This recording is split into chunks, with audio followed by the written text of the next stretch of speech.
Halo, Assalamualaikum warahmatullahi wabarakatuh. Jumpa lagi di channel Kelas Ilmu.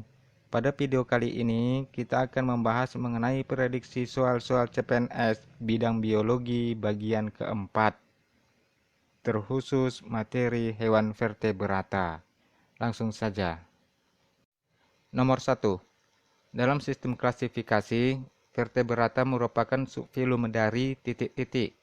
A. Filum Arthropoda, B. Filum Annelida, C. Filum Chordata, D. Filum Coelenterata, atau E. Filum Porifera. Pembahasannya, dalam sistem klasifikasi, vertebrata merupakan subfilum dari filum Chordata. Chordata meliputi hewan-hewan yang memiliki ciri-ciri sebagai berikut. Pertama, memiliki notochord, yaitu kerangka berbentuk batangan keras tetapi lentur.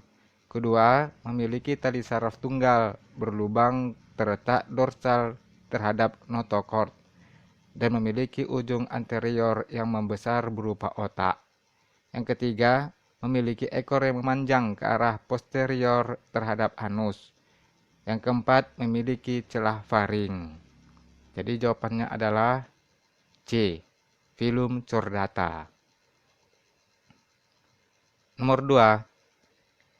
Sistem peredaran darah pada reptil masih lebih baik dibandingkan jenis hewan amfibi dikarenakan A. Sudah ada sekat, B. Sudah memiliki 4 ruang pada jantung, C. Darah mengandung oksigen, D. Adanya pembuluh darah vena pulmonalis, atau E. Adanya foramen Panizzae atau lorong kecil. Pembahasannya, sistem peredaran darah pada reptil masih lebih baik dibandingkan sistem peredaran darah jenis hewan amfibi dikarenakan sudah ada sekat atau terpisahnya antara darah yang tidak memiliki oksigen dengan darah yang mengandung oksigen pada jantung. Letak jantung reptil dapat ditemukan pada rongga dada di depan ventral. Jadi jawabannya adalah A. Sudah ada sekat. Nomor 3.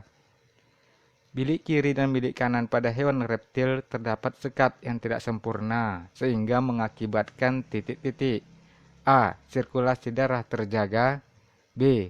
Penyebaran oksigen memadai, C. Keharmonisan tekanan darah, D. Darah dapat bercampur satu sama lain, atau E. Jantung berdegup kencang. Pembahasannya, pada umumnya, hewan berjenis reptil memiliki jantung yang terbagi menjadi 4 ruang, yaitu 2 bilik atau 2 ventrikel dan 2 serambi atau 2 atrium. Bilik kiri atau ventrikel kiri dan bilik kanan atau ventrikel kanan terdapat sekat yang tidak sempurna.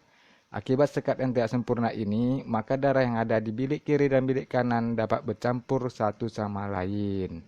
Kondisi inilah yang menyebabkan hewan reptil umumnya berdarah dingin. Jadi jawabannya adalah D.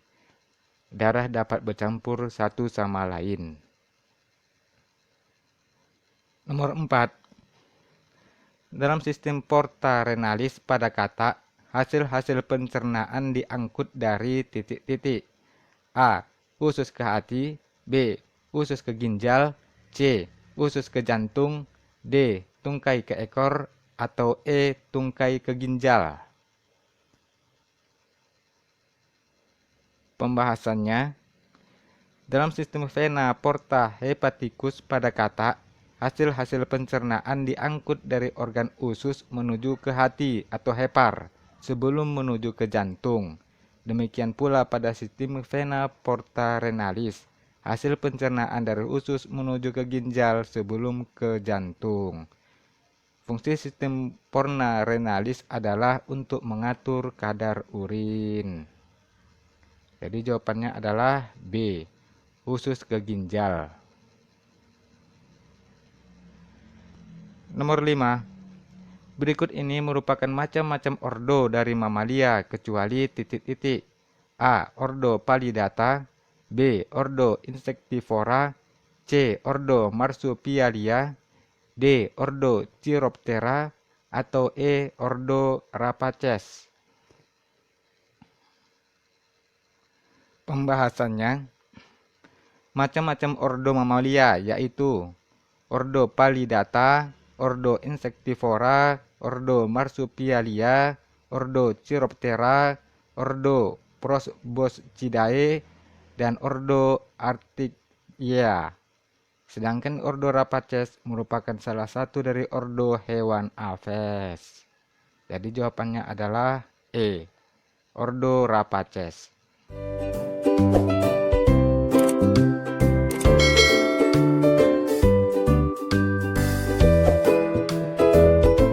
Nomor 6. Perhatikan ciri-ciri morfologi hewan vertebrata berikut. Pertama, kulit terdiri dari dermis. Kedua, tidak memiliki daun telinga. Ketiga, merupakan hewan yang dapat hidup pada dua habitat. Yang keempat, bernapas dengan kulit dan paru-paru. Berdasarkan ciri-ciri di atas, jenis hewan vertebrata yang dimaksud adalah titik-titik.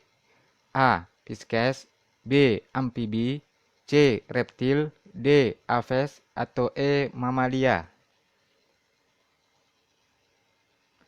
Pembahasannya, amfibi merupakan hewan dengan kelembaban kulit yang tinggi, mampu hidup di darat ataupun di air, dan tidak tertutupi oleh rambut. Awalnya amfibi mengalami hidup di perairan dan melakukan pernapasan menggunakan insang. Seiring dengan perkembangannya, paru-paru dan kakinya berkembang dan amfibi pun dapat berjalan di atas daratan. Jadi jawabannya adalah B. Amfibi. Nomor 7. Dari jaringan tubuh reptil, darah yang mengandung CO2 dan sisa metabolisme kembali ke serambi kanan dan masuk ke ventrikel kanan untuk selanjutnya dipompa ke paru-paru melalui titik-titik. A. Arteri karotis, B. Arteri pulmocutanea, C. Arteri pulmonalis, D. Vena pulmonalis, atau E. Sekat antar bilik. Pembahasannya, darah bersih dipompa dari bilik kiri melalui aorta ke seluruh tubuh untuk mengedarkan nutrisi dan oksigen. Dari jaringan tubuh reptil, darah yang mengandung CO2 dan sisa metabolisme kembali ke serambi kanan dan masuk ke ventrikel kanan untuk selanjutnya dipompa ke paru-paru melalui arteri pulmonalis. Di paru-paru, CO2 dibuang dan oksigen diikat oleh darah.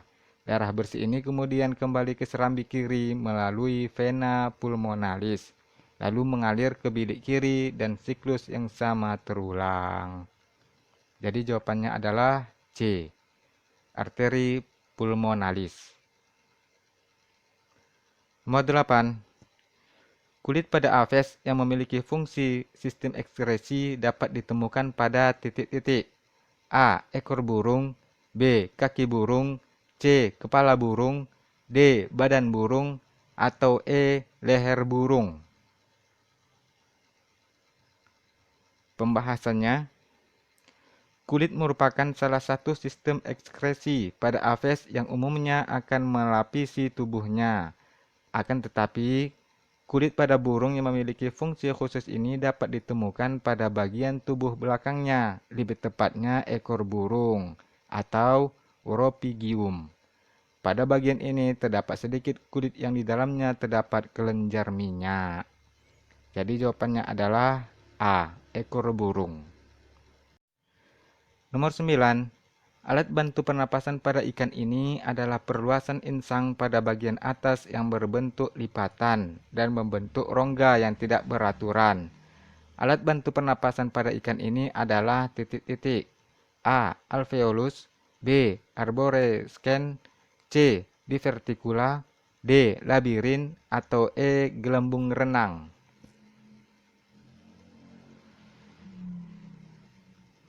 Pembahasannya, labirin adalah salah satu alat bantu pernapasan pada ikan, namun tidak semua ikan memiliki labirin. Labirin adalah perluasan insang pada bagian atas yang berbentuk lipatan dan membentuk rongga yang tidak beraturan. Beberapa ikan yang memiliki labirin diantaranya ikan lele dan gabus. Labirin berfungsi untuk menyimpan cadangan oksigen yang nantinya bisa digunakan pada saat ikan berada pada daerah atau lingkungan dengan kadar oksigen rendah. Jadi jawabannya adalah D, labirin. Nomor 10, nomor terakhir.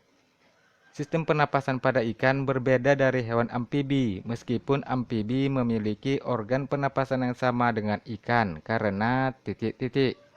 A. Kerja insang lebih efisien. B. Terjadi pertukaran oksigen. C. Insang pada ikan mengikat oksigen. D. Amfibi tidak memiliki insang. Atau E. Ikan hanya hidup di air. Pembahasannya, sistem pernapasan pada ikan berbeda dari hewan amfibi, meskipun amfibi memiliki organ pernapasan yang sama dengan ikan.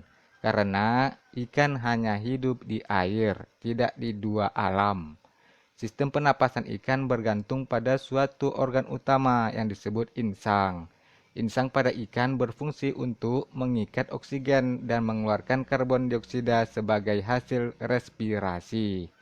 Insang pada ikan terletak di dua sisi tubuh ikan bagian depan. Jadi jawabannya adalah E. Ikan hanya hidup di air. Oke teman-teman, terima kasih sudah menyaksikan dan insya Allah kita akan berjumpa lagi pada video-video pembahasan lainnya. Assalamualaikum warahmatullahi wabarakatuh dan sampai jumpa. Bye.